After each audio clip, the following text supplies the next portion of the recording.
Fancy saris, కంచిపట్టు సారీస్ కి ప్రత్యేకంగా పెట్టింది పేరు మన పూర్ణిమ ప్రింట్స్, KPHPN మాదాపూర్. నమస్కారం. కార్తీక పురాణం 24వ రోజు పారాయణలోకి వచ్చాం. బృందాదేవి మోహంలో కొట్టుకుపోతూ దుఃఖంలో మునిగి ఉన్నటువంటి మహావిష్ణువు ఆయన గురించి ముందు భాగంలో చెప్పుకున్నాం. ఇక్కడ యుద్ధ రంగాల్లో ఏం జరిగిందో చెప్తున్నారు. అతిలోకమైన శివశౌర్యానికి చిన్నబుచ్చుకున్న జలంధరుడు పునః ఈశ్వరుని సమ్మోహింపచేయదలిచి మాయా గౌరిని సృష్టించాడు. ఒక రథంపై కట్టివేయబడి నిశుంభాది నిశాచరుల చేత వధింపబడుతూ ఉన్న ఆ మాయా గౌరిని చూశాడు శివుడు. పరమేశ్వరుడైనప్పటికీ మాయలో పడటం భగవంతుడికి కూడా జరుగుతుంది అప్పుడప్పుడు. ఈయనేమైంది, చూసి చూడంగానే ఉద్విగ్న మానసుడైన ఉగ్రుడు యుద్ధాన్ని, తన పరాక్రమాన్ని, కర్తవ్యాన్ని విస్మరించి ఉదాసీనుడుగా ఉండిపోయాడు. అదే అదనుగా జలంధరుడు పుంఖానుపుంఖాలైన 3-4 బాణాలను శివుని శిరస్సు పైన, వక్షస్థలం పైన, ఉదరమందున ప్రయోగించాడు. అయినా జంగమయ్యలో చలనం రాలేదు. అటువంటి సమయంలో అదంతా రాక్షసమాయగా బ్రహ్మదేవుని చేత బోధింపబడిన వాడై కోలుకొనిన పరమేశ్వరుడు జ్వాలామాలాతి భీషణమైన రౌద్ర రూపాన్ని ధరించాడు. ఆ స్వరూపాన్ని చూసేందుకు సైతం శక్తి చాలక అనేక మంది రాక్షసులు పారిపోతున్న వారిలో ఉన్నటువంటి అగ్రనాయకులైన శుంభుడు, నిశుంభుడు వాళ్ళని చూసిన రుద్రుడు పారిపోతున్న వాళ్ళంతా పార్వతి చేతిలో మరణించెదరుగాక అని శపించాడు. మనం తర్వాత దేవీ భాగవతంలో అమ్మవారు శుంభనిశుంభుల్ని వధించింది నీల సరస్వతి స్వరూపంలో అని చెప్పుకుంటాం. ఆమె చేతిలో మరణిస్తారని రుద్రుడే ఈ యుద్ధంలో శపించాడని, కాలాంతరంలో వాళ్ళు అక్కడ మరణించారని దేవీ భాగవతంలో చెప్పబడుతుంది. అయితే ఇదంతా గమనించినటువంటి జలంధరుడు బాణవర్షంతో అంధకారాన్ని కల్పించాడు, చీకటిగా చేసేసాడట. ఆ చీకటిని శివుడు తన తపోబలంతో చీకట్లను చీల్చివేశాడు. ఉడికిపోయిన జలంధరుడు పరిఘాయుధంతో పరుగున వచ్చి ఈశ్వరుని వాహనమైన ఎద్దును నందీశ్వరుణ్ణి భయంకరంగా కొట్టాడు. ఆ దెబ్బకు నంది యుద్ధరంగం నుంచి పరుగు తీయసాగింది. దానిని మళ్లించడం సాంబశివుని కూడా సాధ్యం కాలేదు. ఎక్కడ లేని కోపం వచ్చిందట పరమేశ్వరుడికి. వెనువెంటనే సుదర్శన చక్రాయుధాన్ని ప్రయోగించాడు. భూమి ఆకాశాలను దహింపజేసే వేయగలిగేటువంటి వేగవంతమైన ఆ చక్రము చూపర్లను భయభ్రాంతులు చేస్తూ వెళ్ళి జలంధరుని తలని నరికి నేల మీద పడేసింది. అతని మొండెం నుంచి వెలువడినటువంటి మహాద్భుతమైన తేజస్సు ఈశ్వరునిలో లీనమైపోయింది. బ్రహ్మాది దేవతలందరూ సంతోషాంతరంగులు, అవనత శిరస్కులు అయ్యి ఆ చంద్రశేఖరణకు ప్రణమిల్లారు, స్తుతించారు, పరిపరి విధాలుగా కృతజ్ఞతలు చెప్పుకున్నారు. అనంతరము బృందామోహితుడై అడవులలో పడి అల్లాడిపోతున్న విష్ణువుని స్వస్థుని చేసే ఉపాయాన్ని కూడా అనుగ్రహించమని కోరగా అందుకు గాను పరాశక్తిని వేడుకోమని చెప్పి జయజయధానాల నడుమ సకలగణ సమేతుడై ఈశ్వరుడు కైలాసానికి వెళ్ళిపోయాడు. శివాజ్ఞ ప్రకారం దేవతలు మహామాయని ప్రార్థించడం మొదలుపెట్టారు. దేవతలు చేసిన మహామాయా స్తోత్రం అద్భుతమైనదటండి. అర్థం చెప్తున్నాను. ఈ మహామాయా స్తోత్రము అని కనుక మనం సెర్చ్ చేసి వెతికి పట్టుకుని చదువుకోగలిగితే చాలా బాగుంటుందట. ఎక్కడా కూడా మనం తల్లకిందులయ్యే పరిస్థితి రాదు. అంటే ఒక్కొక్కసారి మనుషులం కదా, మనం రోజు మాయలోనే పడతాం, మనం ఉండేదే మాయలో. దాంట్లో నుంచి మనకి తర్వాత గతి ఏమిటి అనేది తెలుస్తుందట. దొరికిన వాళ్ళు ప్రయత్నం చేసుకోవచ్చు. సృష్టి స్థితి లయలకు కారణమైన సత్వరజస్తమో గుణాలు 3 దేని నుంచి పుట్టాయో ఆ దేవి యొక్క ఇచ్చ వలన లోకంలో జనన మరణాలు సంభవిస్తున్నాయో అటువంటి మూల ప్రకృతి మహామాయకి నమస్కరిస్తున్నాం. అంటే ఏ దేవి వల్ల ఇవన్నీ పుట్టి మళ్ళీ లీనమవుతుందో ఆ దేవికి నమస్కరిస్తున్నాము. ఏదైతే 23 భేదములతో చెప్పబడిన సమస్త లోకములను అధిష్ఠించినదో, వేదములలో సైతము దేని యొక్క రూపకర్మములు కీర్తింపబడుతున్నాయో అట్టి మూల ప్రకృతికి నమస్కరిస్తున్నాము. దేని యందు భక్తుడైన వాడు దరిద్ర మోహ భయ పరాభవాల్ని పొందడో, ఏదైతే తన భక్తుల యందు ఎడతగని ప్రేమ కలతో ఆ మూల ప్రకృతికి నమస్కరిస్తున్నాము. ఆయన ఇలా చెప్తున్నాడు అనమాట. ఈ దేవతలు చేసినటువంటి మూల ప్రకృతి స్తవాన్ని ఎవరైతే ఏకాగ్ర చిత్తంతో త్రిసంధ్యలు 3 కాలాల యందు పఠిస్తారో వాళ్ళు ఏనాడు దరిద్రాన్ని కానీ, భయాన్ని కానీ, మోహాన్ని కానీ, దుఃఖాన్ని కానీ, అవమానాన్ని కానీ పొందకుండా ఉంటారు. ఇక ప్రస్తుతంలోకి చెప్తున్నాడు నారదుడు. ఈ విధంగా దేవతలు ప్రార్థన చేయంగానే ఆకాశంలో జ్వాలాయుతమైన అద్భుతమైన తేజస్సు ఒకటి పడుచూపి, ఓ దేవతలారా, త్రిగుణాల రీత్యా నేను త్రిమూర్తులను ధరించి ఉన్నాను. రజోగుణం వల్ల లక్ష్మిగాను, తమోగుణం వల్ల సరస్వతిగాను, సత్వగుణం వల్ల లక్ష్మిగాను, రజోగుణం వల్ల లక్ష్మిగాను, తమోగుణం వల్ల పార్వతిగాను విలసిల్లుతున్నది నేనే. కాబట్టి మీ వాంఛా పరిపూర్తికై ఆ లక్ష్మీ పార్వతీ సరస్వతుల్ని ఆశ్రయింపుడని ఆదేశించి అంతర్ధానమైపోయిందట మహామాయ. దేవతలు ఉమారమ సరస్వతుల చెంతకు వెళ్ళి తమ మనోగతాన్ని వెల్లడించారు. భక్తవత్సలుడైన ఆ తల్లులు ముగ్గురు వారికి కొన్ని బీజాలనిచ్చి విష్ణువు ఎక్కడైతే మోహావృతుడై ఉన్నాడో అక్కడి బీజాల్ని చల్లమన్నారు. గింజలు ఇచ్చారట. అయితే దేవతలు ఆ బీజాల్ని తెచ్చి శ్రీహరి మోహితుడై పడి ఉన్న బృంద యొక్క చితాప్రాంతం అంతా చిలకరించారు. బృందాదేవి ఒక చోట చితాభస్మంగా మారిపోయింది. ఆమె యోగాగ్నిలో దగ్ధమైపోయింది కదా, అక్కడక్కడక్కడే తిరుగుతున్నాడు ఆమె వ్యామోహంతో. అక్కడ చల్లారట. చల్లితే ఓ పృథుభూపతి, పాతివ్రత్య మహిమా సుశోభితమైన ఈ గాథను ఏకాగ్రచిత్తంతో చదివిన స్త్రీలు కానీ పురుషులు కానీ ఇహంలో సంతాన సంపదను, పరంలో స్వర్గ సంపదని పొందుతారు అని ఈ బృందావృత్తాంతం సంతానదాయకమని చెప్తున్నారు. పునః నారదుడు ఇట్లా చెప్పాడు: ఓ పృథు మహారాజా, పూర్వోక్త విధానంగా బృందాచితాస్థలిలో దేవతల చేత చల్లబడిన బీజాల వల్ల త్రిగుణ శోభితాలైన ఉసిరి, మాలతి, తులసి అనే 3 వృక్షాలు జన్మించాయి.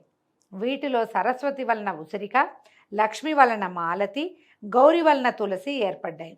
అంతవరకు బృందామోహంతో మందుడై ఉన్నటువంటి విష్ణువు తన చుట్టూ చెట్లై మొలిసిన లక్ష్మీ సరస్వతి పార్వతి మహిమల వల్ల కోలుకున్నవాడే అనురాగపూరిత హృదయంతో ఆ వృక్షాలని చూడడం మొదలుపెట్టాడు. అయితే వాటిలో ఆ లక్ష్మీదత్త బీజాలు ఈర్ష్యాగుణాన్వితాలై ఉండటం వల్ల ఆ బీజోత్పన్నమైన మాలతి బర్బరీ నామధేయమై విష్ణువుకి ఎడమైంది. ఆయన విష్ణువు నుంచి పక్కకెళ్ళిపోయిందట. కేవల అనురాగపూరితాలైనటువంటి ఉసిరి, తులసి మాత్రమే పీతాంబరునకు ప్రియకరాలయ్యాయి. తద్వారా విష్ణువు మోహ విముక్తుడై ధాత్రి తులసి సమేతుడయి సర్వదేవతా నమస్కారాల్ని అందుకుంటూ వైకుంఠానికి తరలి వెళ్ళాడు. అందువల్లనే కార్తీక వ్రతంలోని విష్ణు పూజలో ముందుగా తులసిని పూజించినట్లయితే పుండరీకాక్షుడు ఎనలేని సంతోషాన్ని పొందుతాడు. అంతేకాకుండా ఇప్పుడు మాలతి అనేది ఒక తమాషాగా వాసన వస్తుంది. గిన్నె పువ్వులాగా ఉంటాయి, మంచి వాసన వస్తుంది. కోస్తే చిన్నగా పాలు వస్తాయండి. మామూలుగా పాలు వచ్చే ఏ పువ్వులని దేవతా పూజలకి వాడరు, అది పనికిరాదంటారు. మాలతి వృక్షం ఇట్లా జన్మించిందట. వాసన మాత్రం మహాద్భుతంగా ఉంటుంది. దాన్ని పూజలో వాడరు సాధారణంగా. ఈ 2 చెట్లని మనం తులసిని నిత్యము పూజిస్తాం. ఉసిరి కూడా విష్ణుగుణాన్వితంగా ఉంటుందని చెప్తారు. అయితే తులసి మహిమ చెప్తున్నారు. ఎవరింట్లో అయితే తులసీవనం ఉంటుందో ఆ ఇల్లు సరస్వతీర్థ స్వరూపమై విలసిల్లుతుంది. యమదూతలు అక్కడికి రాలేరు. సర్వపాప సంహారకమైన ఈ తులసీవనాన్ని ఎవరు ప్రతిష్ఠిస్తారో వారికి యమధర్మరాజును దర్శించే పని ఉండదు. అంటే నరకానికి వెళ్ళరని, పుణ్యాత్ములై స్వర్గాన్ని పొందుతారని భావం. గంగా స్నానము, నర్మదా దర్శనము, తులసి సేవనము ఈ 3 సమాన ఫలదాయకాలని చెప్పబడుతోంది. తులసిని ప్రతిష్ఠించినా అంటే పాతినా, తడిపినా, నీరు పోసినా, తాకినా, ముట్టుకున్నా, పెంచినా మానసిక శారీరక పాపాలే కాక మాటల వలన కలిగే పాపాలు కూడా మటుమాయమైపోతాయి. తులసి గుత్తులతోటి, అంటే మంజరులు అంటాం కదా, గింజలు రావడానికి ఒక కుచ్చులాగా వస్తుంది, మంజరి అంటారు. ఆ మంజరితోటి, తులసి గుత్తులతోటి శివకేశవుల్ని అర్చించిన వాడు ఖచ్చితంగా మోక్షాన్ని పొందుతాడు అంటంలో ఎటువంటి సందేహం లేదు. పుష్కరాది తీర్థాలు, గంగాది నదులు, విష్ణువాది దేవతలు తులసి దళాలలో నివసిస్తూ ఉంటారు. ఎన్ని పాపాలు చేసిన వాడైనా సరే, ఎవడైతే శరీరానికి తులసి మట్టిని పూసుకుని మరణిస్తాడో అటువంటి వాణిని చూసేందుకు యముడు కూడా భయపడతాడు. అటువంటి వాడు విష్ణు సాయుధ్యాన్ని పొందుతున్నాడంటాము సత్యము సత్యము, ముమ్మాటికి సత్యం. తులసి చెట్ల యొక్క గంధాన్ని ధరించే వాడికి పాపాలు కొంచెం కూడా అంటాం. తులసీవనపు నీడలో పితృశ్రార్థం చేసినట్లయితే అది పితరులకు అక్షయ పదాన్ని ఇస్తుంది. అదేవిధంగా ధాత్రి వృక్షం అంటే ఉసిరి చెట్టు గురించి చెప్తున్నారు. ఉసిరి చెట్టు నీడన పిండ ప్రదానం చేసిన వారి పితరులు నరకలోకంలోంచి విముక్తులవుతారు. ఎవడైతే తన శిరస్సు పైన, ముఖమందున, దేహమందున, చేతులందున ఉసిరి పండును ధరిస్తాడో వాడు సాక్షాత్తు విష్ణు స్వరూపుడని తెలుసుకోవాలి. ఎవరి శరీరంపై ఉసిరిక ఫలము, తులసి, ద్వారకోద్భవమైనటువంటి మృత్తిక ఉంటాయో నిస్సందేహంగా వాడు జీవన్ముక్తుడేనని తెలుసుకో. ఉసిరి పళ్ళని, తులసి దళాన్ని కలిపిన జలాలతో స్నానమాడిన వాడికి తక్షణమే గంగా స్నాన ఫలం లభిస్తుంది. ఉసిరి పత్రితో కానీ ఫలాలతో కానీ దేవతా పూజ చేసిన వాడికి ముత్యాలతోనూ, మాణిక్యాలతోనూ, బంగారంతోనూ ఆరాధించిన ఫలం ప్రాప్తిస్తుంది. అందుకని మనకేం చెప్తారండి, కార్తీక మాసంలో ఉసిరి పళ్ళు దానం చేయండి అంటారు. నిజానికి విరివిగా విస్తారంగా ఉసిరి రాదు, చిన్న చిన్న కాయలు ఉంటాయి, లేతవి. మనకి ఎప్పుడు వస్తాయి ఇవి? మహాశివరాత్రి సమయంలో ఫిబ్రవరి వచ్చేసరికి కానీ మనకి ఉసిరికాయలు గైరుగా బలమైన పండు రాదు. ఇప్పుడు లేత పండు దానం చేస్తే అంత విశేషమైన ఫలితం లభిస్తుందని చెప్పలేమండి. ఈ సమయంలో లభించేవైతే మనకి ఏమంటారు, హైబ్రిడ్ కాయలే కనిపిస్తాయి. కానీ తులసి మంచిదని చెప్తుంది, ఉసిరి మంచిది అని చెప్తున్నారు అంతే. సూర్యుడు తులాగతుడైన కార్తీక మాసంలో చేయబడే యజ్ఞయాగాదులు, తీర్థ సేవనాలు విశేష ఫలితాలను ఇస్తాయి. సమస్త దేవతలు, మునులు కూడా ఈ కార్తీక మాసంలో ఉసిరి చెట్టుని ఆశ్రయించుకుని ఉంటారు. అందుకని మనకి విశేషంగా ఏం చెప్తారు, ఈ సమయంలో చేసేటువంటి వనభోజనము ఖచ్చితంగా ఆ వనంలో ఎక్కడైతే భోజనం చేస్తామో అక్కడ ఉసిరి చెట్టు ఉండాలి. ఉసిరి చెట్టు పాదాల దగ్గరే మనం చెట్టు నీడనే సాలగ్రామార్చన చేసుకోవాలి, విష్ణు ఆరాధన చేసుకోవాలి, శివాభిషేకం చేసుకోవాలి, సాలగ్రామ దానం చేయాలి, ఆ చెట్టున్న వనంలోనే మనం భోజనాలు చేయాలి. ఇలాంటివి హరిభజన చేయటము ఇవన్నీ విశేషంగా చెప్తారు.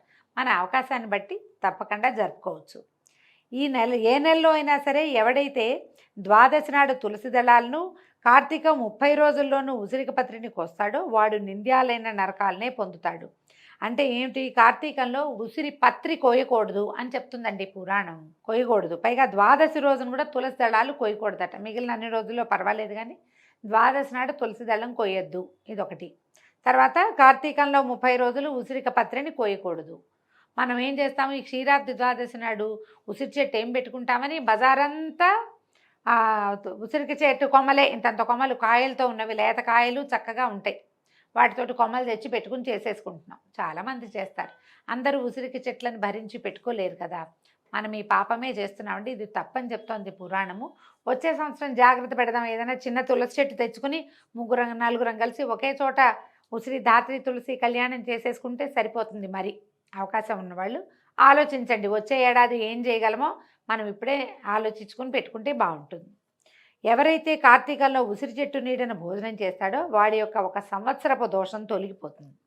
ఉసిరి నీడన విష్ణు పూజ చేస్తే అన్ని విష్ణు క్షేత్రాల్లో, అంటే 108 దివ్య దేశాల్లోనూ విష్ణు పూజ చేసిన ఫలితం లభిస్తుందట.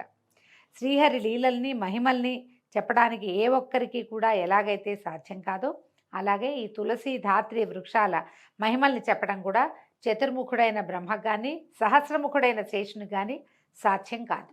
ఎవరైతే ఈ ధాత్రి తులసి జననగాథని ఎవరు వింటున్నారో, వినిపిస్తున్నారో వాళ్ళు కూడా తమ పాపాలని పోగొట్టుకున్న వారే తమ పూర్వులను కూడి శ్రేష్టమైన విమానంలో స్వర్గాన్ని పొందుతున్నారు. దీంతో 24వ రోజు పారాయణ పూర్తయిందండి. ఈరోజు కార్తీక సోమవారం, ఆఖరి సోమవారం కాబట్టి దీపారాధన చేసుకునే వాళ్ళు, దీపదానం చేసేవాళ్ళు, ఉపవాసం ఉండదలుచుకున్న వాళ్ళు, దేవాలయంలో దీపాలు పెట్టదలుచుకున్న వాళ్ళు ఎవరైనా సరే ఈ ఆఖరి సోమవారాన్ని సుసంపన్నం చేసుకోండి. రేపు ఉదయం మళ్ళీ 25వ రోజు పారాయణతోటి కలుసుకుందాము. నమస్కారం.